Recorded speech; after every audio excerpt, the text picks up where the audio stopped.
Hi అండి. Welcome back to my channel NV Lakshmi Telugu vlogs. అందరూ ఎలా ఉన్నారు? నేనైతే చాలా బావున్నాను. మీరు కూడా బావున్నారు అనుకుంటున్నాను. ఏంటో అబ్బా! ఈ వారమైతే దేవుడికి పూజ చేసుకోవడం నేనిష్టం లేనట్టుంది. శుక్రవారం పూజ చేసుకోవాలి అని గురువారం రాత్రికి అన్ని ప్రిపరేషన్ చేసుకున్నానా, శుక్రవారం మార్నింగ్ ఏమో లేట్‌గా లేచేశాను. ఇంకా లేట్‌గా పూజ చేసుకోవడం నాకిష్టం ఉండదు కాబట్టి ఇంకా ఆ రోజు మార్నింగ్ అయితే చేసుకోలేదు. అట్‌లీస్ట్ ఆ రోజు ఈవినింగ్ అయినా చేసుకుందాము అంటే మా ఆయన ఏమో డీమార్ట్‌కి తీసుకెళ్ళిపోయాడు. ఇంక వచ్చేసరికి లేట్ అయిపోయింది. ఇంకా ఈ వారం శుక్రవారం పూజ అయితే అలా మిస్ అయిపోయిందనమాట. ఈరోజు వ్లాగ్ అయితే నేను శుక్రవారం షూట్ చేసుకున్న వ్లాగేనండి.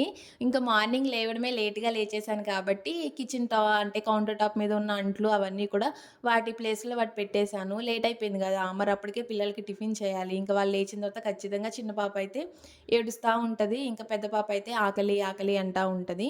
ఇంకా ఆ రోజు పెద్ద పాపని స్కూలుకి కూడా ఏమీ పంపించలేదులెండి నేను లేట్‌గా లేచేసరికి. ఇంకా మార్నింగే ఇంకా ఫ్లిప్‌కార్ట్‌లో అయితే కావాల్సిన వెజిటబుల్స్ అయితే ఆర్డర్ పెట్టుకున్నా.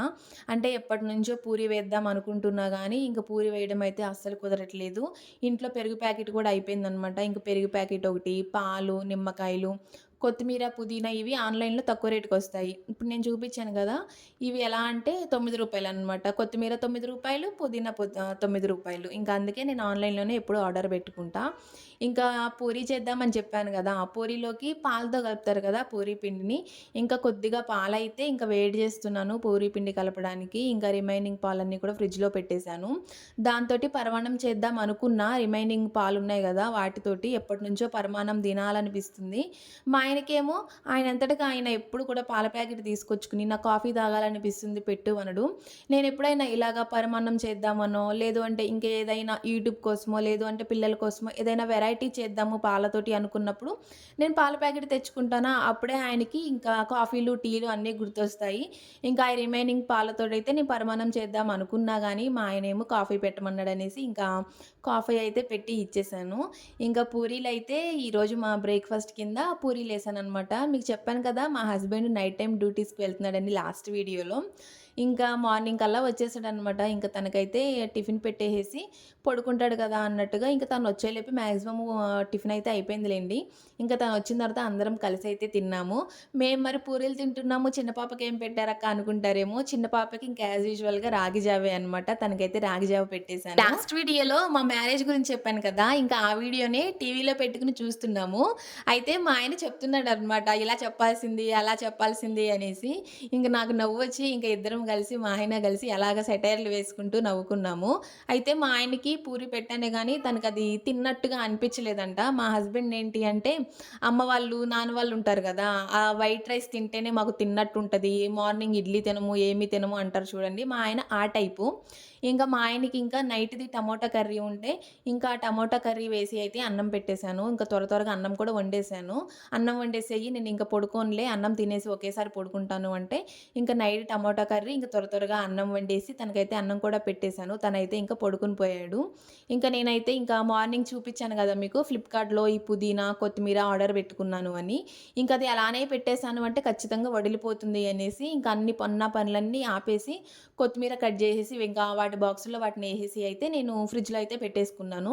కొత్తిమీర త్వరగా అయిపోతుంది కాబట్టి ఇంకా అంటే ఆ బాక్స్ కింద గానీ, కొత్తిమీర పైన గానీ అంటే బటర్ పేపర్స్ ఏం పెట్టుకోలేదు. అలా బటర్ పేపర్స్ గానీ, లేదు అంటే మామూలుగా న్యూస్ పేపర్ గానీ పెట్టుకుంటే త్వరగా పాడవకుండా ఉంటాయన్నమాట. సో, కొత్తిమీర త్వరగానే అయిపోతుందిలే అనేసి కొత్తిమీరనైతే మామూలుగానే పెట్టేసి పుదీనాకి మాత్రమే ఆ బాక్స్ అడుగున ఇంకా పైన కూడా బటర్ పేపర్ ఉంటే ఆ బటర్ పేపర్ అయితే వేసేసుకున్నా. ఇంకా పిల్లల బట్టలైతే అండి నేనేమనుకున్నా అంటే ఒక 10 డేస్‌కి అట్లాగా పిల్లలిద్దరివి వేయొచ్చులే అన్నట్టుగా అనుకున్నా.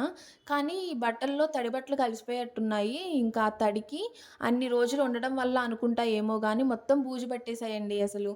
మామూలుగా పిల్లలవి ఇన్నర్స్ అయితే నేను హ్యాండ్ వాష్ చేసేస్తున్నాను. సో, మామూలు బట్టలు వాళ్ళకి వేసుకోవడానికి చాలానే ఉన్నాయిలే. 10 డేస్‌కొకసారి, 1 వీక్‌కొకసారి అలా ఏస్తేనే వాళ్ళకి లోడ్ సరిపోయిద్ది. ఇంక నేనలా అనుకున్నానండి. కానీ తడి బట్టలు మరి మా పాప కలిపేసిందో, మా ఆయన కలిపేసాడో, లేదంటే నేనే కలిపేసానో వాటిలో తెలీదు గానీ, తడి బట్టలు ఉండడం వల్ల మొత్తం కూడా బూజు పట్టేసాయి. మామూలుగా అయితే 1 అవర్ 6 మినిట్స్ పెడితే సరిపోతది. ఇంకా బట్టలు అలా అయిపోయేసరికి నేనేంటంటే హైజీనిక్ మోడ్‌లో పెట్టాననమాట. 2 అవర్స్ 38 మినిట్స్ సంథింగ్ 36 మినిట్స్ చూపించాను గదా! సో, ఎక్కువ టైం అయితే పెట్టేసాను. ఇంక త్వరగా అంటే మురికి అదంతా ఎక్కువగా ఉంది కాబట్టి అవి వదలడానికి కొంచెం టైం పడతది గదా! అన్నట్టుగా ఇంక ఎక్కువ టైం అయితే పెట్టేసాను. నా పనులు అంటే చిన్న పాప పడుకుందండి. మా ఆయన పడుకున్నాడని చెప్పాను గదా! అన్నం తినేసి. మా ఆయనతోటే ఇంకా మా పాప కూడా పడుకునేసరికి త్వరగా నేను, మా పెద్దమ్మ ఈరోజు స్కూలుకి వెళ్ళలేదని చెప్పాను గదా!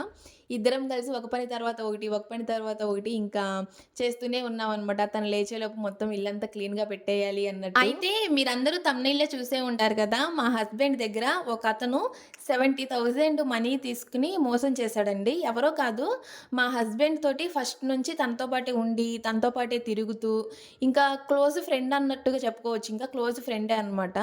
అసలు అలా చేస్తాడని మేమెవ్వరం కూడా ఎక్స్‌పెక్ట్ అయితే చేయలేదు. ఇప్పుడున్న రోజుల్లో అంటే అయిన వాళ్ళ దగ్గర అంటే మన బంధువుల దగ్గర గానీ, లేదు అంటే ఫ్రెండ్స్ దగ్గరే గానీ, ఇంకా ఎవరైనా మీకు బాగా క్లోజెస్ట్ పీపుల్ ఉంటే వాళ్ళ దగ్గర గానీ, మనీ తీసుకోవద్దు, మనీ ఇవ్వద్దు అండి. యాక్చువల్‌గా మా హస్బెండ్‌ది స్టోరీ ఏంటి అంటే, వాళ్ళ ఫ్రెండ్‌కి 70,000 మనీ ఇచ్చాడంట.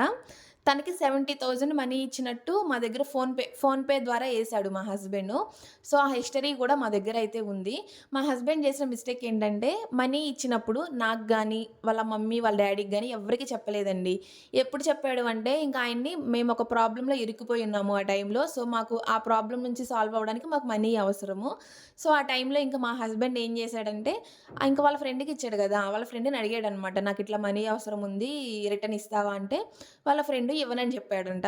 ఇవ్వనని చెప్పేసరికి ఇంక అప్పుడు మా హస్బెండ్‌కి మేము గుర్తొచ్చాము. నేను, వాళ్ళ అమ్మ, వాళ్ళ నాన్న అప్పుడు గుర్తొచ్చామనమాట మేము. ఇంక అప్పుడు మా హస్బెండ్ చావుకప్పుడు చల్లగా చెప్పాడనమాట. ఇలా నేను ఒక అతనికి 70,000 ఇచ్చాను అంటే, ఆయన మాకు తెలిసిన ఆయనే కాబట్టి ఇంకా మా మామయ్య ఎళ్లి అడిగితే ఇస్తాము అని చెప్పారంట. ఇంకా ఎప్పటికి ఇవ్వకపోయేసరికి నేనేం చేశానంటే, మా హస్బెండ్ దగ్గర వాళ్ళ ఫ్రెండ్ నంబర్ తీసుకొని, "అన్న మరిట్లా మీకు 70,000 ఇచ్చాడంట కదా మా హస్బెండ్ ఎప్పుడిస్తారు? మాకిట్లా ప్రాబ్లమొచ్చింది. మాకు మనీ అవసరం చాలా ఉంది. ఆ మనీ ఉంటే మేము ఈ ప్రాబ్లమ్ నుంచి బయటపడగలము. మనీ చూడండి" అన్నా అంటే, ఆయనసలు ఏమన్నారో తెలుసా అండి? ఇవ్వను అనేసాడండి. ఇవ్వను అనంటే ఓకే. పర్వాలేదు.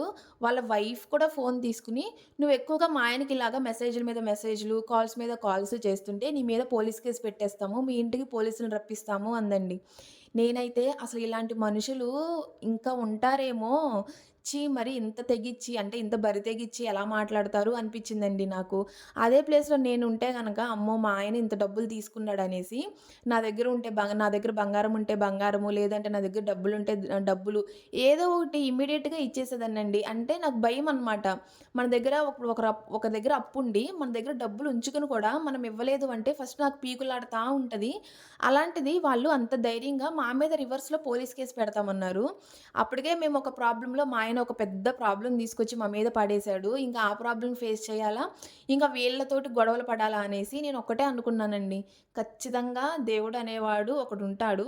ఆయనే చూసుకుంటాడు. ఇప్పుడు వాళ్ళు ఈరోజు బాగున్నా, ఒక 10 సంవత్సరాల వరకు వాళ్ళు బాగున్నా, మా దగ్గర డబ్బులు తీసుకొని వాళ్ళు బాగుపడేదైతే ఏమీ ఉండదు. ఖచ్చితంగా ఆయనైతే మాత్రం ఖచ్చితంగా స్పాయిల్ అయిపోతాడు.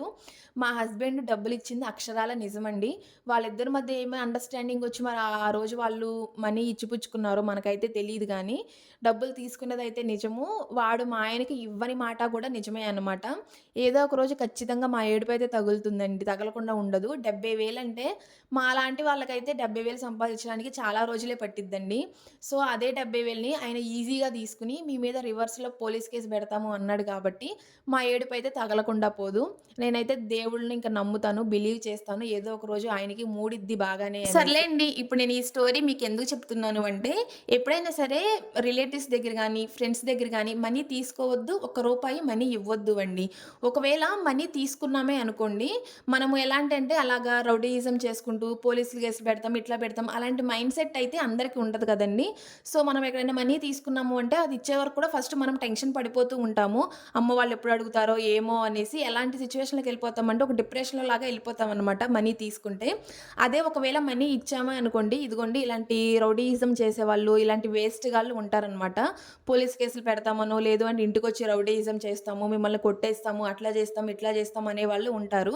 సో, ఏదైనా సరే మనలాంటి మైండ్ సెట్ ఉన్న వాళ్ళకి ప్రాబ్లమే అండి. మనీ ఇచ్చిన ప్రాబ్లమే, మనీ తీసుకున్న ప్రాబ్లమే. సో, ఈ మనీ విషయంలో మాత్రం చాలా జాగ్రత్తగా ఉండాలి. ఈ మధ్య నేను ఫేస్ చేసిన చాలా ప్రాబ్లమ్స్‌ని బట్టయితే నాకదే అర్థమైంది. యాక్చువల్‌గా ఈ స్టోరీ అయిపోయి కూడా దగ్గర దగ్గరగా 5 ఇయర్స్ అయిపోతుందిలెండి. నాకప్పుడప్పుడు నాకేదైనా మనీ, ఫినాన్షియల్ ప్రాబ్లమ్స్ వచ్చినప్పుడు వాళ్ళు అట్‌లీస్ట్ ఇన్ని ఇయర్స్ అయిపోయింది కదా! ఇప్పుడైనా వాళ్ళు మాకు హెల్ప్ చేస్తే బావుండేది కదా! ఇన్ని ఇయర్స్ నుంచి ఎంతో కొంత వాళ్ళు మనీ సేవ్ చేయరా? ఇలా పలానోళ్ళ దగ్గర మనీని తీసుకున్నాం కదా! పాపం మనకెందుకు ఇచ్చేద్దాము అని ఒక్కసారి కూడా వాళ్ళకి అనిపించదని నాకు చాలా సార్లు అనిపించింది. సర్లేండి ఇంక ఈ టాపిక్‌నైతే ఇంతటితో వదిలేద్దాము.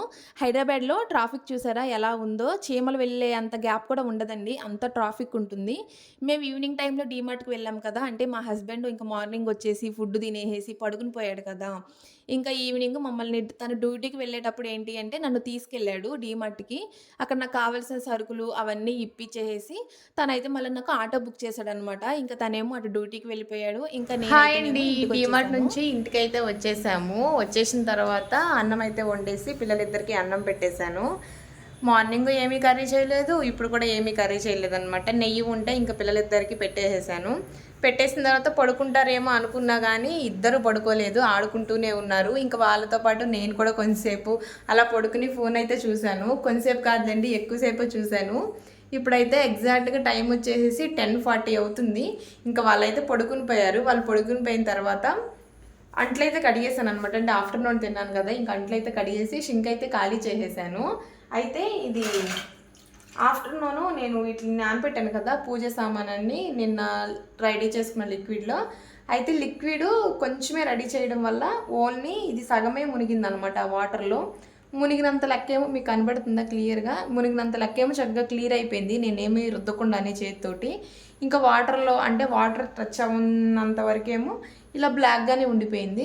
సో, ఇప్పుడు దీన్ని ఇలా రివర్స్‌లో పెడుతున్నాను. ఇంకా రేపు మార్నింగ్ పూజ చేసుకోవచ్చులే అనేసి. ఈరోజు పూజ చేసుకుందాం అనుకున్నానే గానీ మార్నింగ్ లేట్‌గా లేచాను. దానివల్ల పూజ చేసుకోలేదు. నాకు ఎర్లీ మార్నింగ్ పూజ చేసుకుంటేనే ఎందుకో మంచిగా అనిపిస్తది. లేట్ అయిపోయిందంటే నచ్చదనమాట. ఇంక అందుకే మార్నింగ్ చేసుకోలేదు. ఈవినింగ్ పూజ చేసుకుందాంలే అనుకుంటేనేమో ఈవినింగే డీమార్ట్‌కి వెళ్ళిపోయాము. ఇంక వచ్చిన దగ్గర నుంచి నాకు బద్ధకంగా అనిపించింది. ఇంకా ఈవినింగ్ కూడా పూజ అయితే చేసుకోలేదనమాట. ఇంకా రేపు శనివారం కదా! రేపు శనివారం అయినా చేసుకోవచ్చులే అన్నట్టుగా ఇంకా రేపు ఎర్లీ మార్నింగ్ లెగుస్తాను. ఇంక ఇప్పుడైతే పిల్లలు పడుకున్న తర్వాత ఇంకా అంట్లయితే క్లీన్ చేసేసి బట్టలు ఆఫ్టర్నూను పిల్లలవి చాలా బట్టలు అంటే వేసాను కదా! ఇంకా పిల్లలవి బట్టలయితే అదిగోండి అది మొత్తం కూడా ఆరేసేసాను. చాలా బట్టలు అయిపోయాయండి. ఆ దండానికి సరిపోలేదు. ఇంకా అక్కడ గోడ మీకు అక్కడ ఉంది కదా! కనిపిస్తుంది కదా! ఎన్ని పిల్లల బట్టలే. ఇంకా అదిగోండి అక్కడ కుర్చీల మీద కూడా ఆరేసాననమాట పిల్లల బట్టలు. సరిపోలేదు దండము. అన్ని బట్టలు ఉండిపోయాయి. నాకు తెలిసి ఒక 1 వీక్ నుంచి అనుకుంటా పిల్లల బట్టలు నేను వాషింగ్ మిషన్‌లోనే వేయట్లేదు. అసలు నాకైతే కళ్ళు అంటే ఓపెన్ అవ్వట్లేదనమాట. వాటంతటికి అవే క్లోజ్ అయిపోతున్నాయి. అంత నిద్రొచ్చేస్తుంది నాకు. ఇంకా నా వల్ల అయితే కాదు. డీమార్ట్ నుంచి ఏమేమి సరుకులు తీసుకొచ్చుకున్నానో అవి కూడా మీకు చూపిద్దాం అనుకున్నాను కానీ నాకు సహకరించట్లేదనమాట. నా బాడీ నాకు సహకరించట్లేదు. ఇంకా నేను త్వరగా ఫ్రెష్ అయిపోయి ఇంకా ఫ్లోర్ కూడా క్లీన్ చేద్దాం అనుకున్నాను. మార్నింగ్ లేచిన తర్వాత నాకు ఇబ్బంది లేకుండా ఉంటుందిలే, త్వరగా పూజ చేసుకోవడానికి బాగుంటుందిలే అన్నట్టుగా ఫ్లోర్ క్లీనింగ్ చేయను. ఇంకా డీమార్ట్ నుంచి తీసుకొచ్చిన సరుకులు మీకు చూపించలేను. ఇంకా సర్దుకునే ఓపిక కూడా నాకు లేదు. నేనైతే త్వరగా పడుకుని పోతాను ఫ్రెష్ అయిపోయి. ఇంకా వీడియో అయితే ఇంతేనండి. మీకు నచ్చితే మాత్రం చిన్న లైక్ చేసి మన ఛానల్ని సబ్స్క్రైబ్ చేసుకోవడం మాత్రం మర్చిపోవద్దు.